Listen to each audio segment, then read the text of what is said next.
This one was asked in the chat box, and it has to do with pseudepigraphy in the New Testament. Like how plausible is it the theory that some of the authors, they were writing in someone else's name, and Yep. then it was just accepted that way? Because I believe Bart Ehrman in Forged argued that pseudepigraphy was not accepted in the early Christian community. Like as soon as it was found out Yeah. that a document had been written by someone else, it was immediately thrown out, which would create problems if, in fact, some of the New Testament books were pseudepigraphal.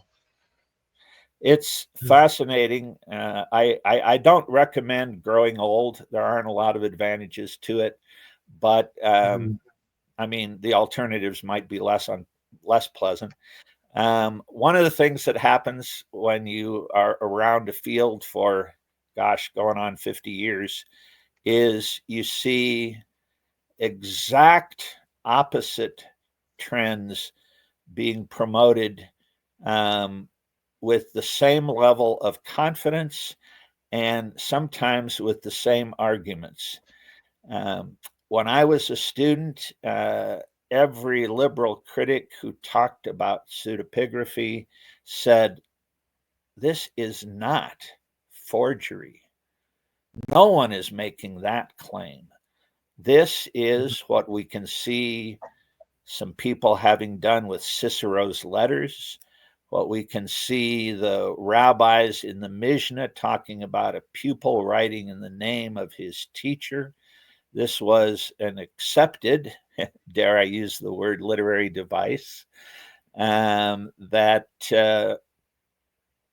people would have seen as innocuous as when you see the autobiography of a famous sports star or celebrity, and then you read the fine print as told to, or you discover that there was a ghostwriter. Mhm. And evangelicals looked into this and they said, yeah, there's little bits of evidence for it, but in Christian circles, and we can't get back to anything much earlier than the mid second century, but every time they found out or believed they had found out that a document was pseudepigraphical, then they rejected that as out of hand, as not worth considering as an authoritative document for their community.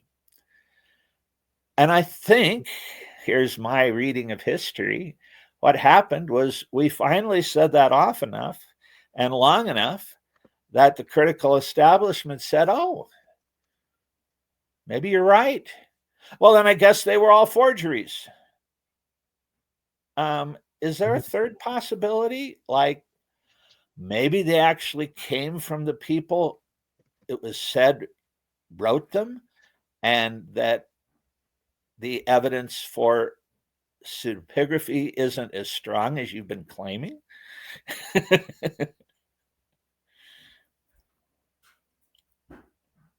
Mhm.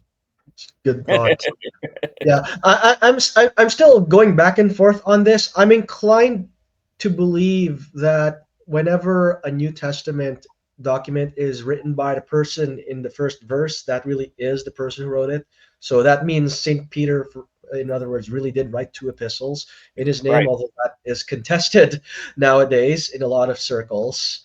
Um, so, if I'm understanding you correctly, there is a case to be made that even if St. Peter didn't write those two epistles, that doesn't necessarily mean that the early Christians necessarily would have rejected them.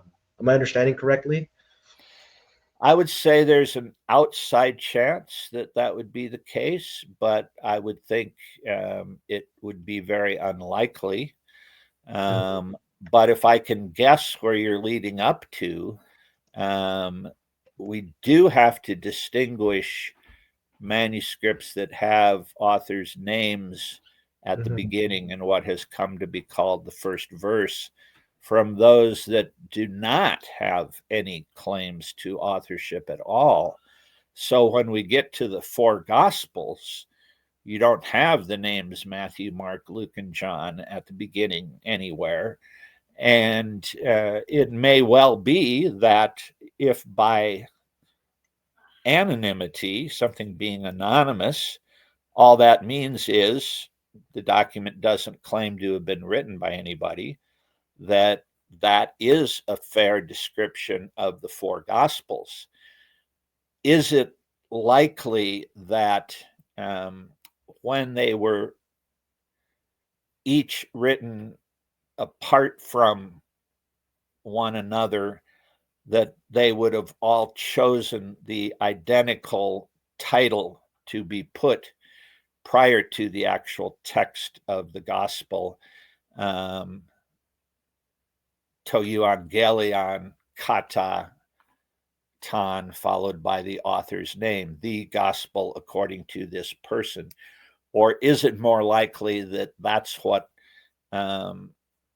someone in the church did when they first collected the four documents into a four gospel collection, and there was a need to distinguish one from another, and it made sense to use the identical style of title for each of the four?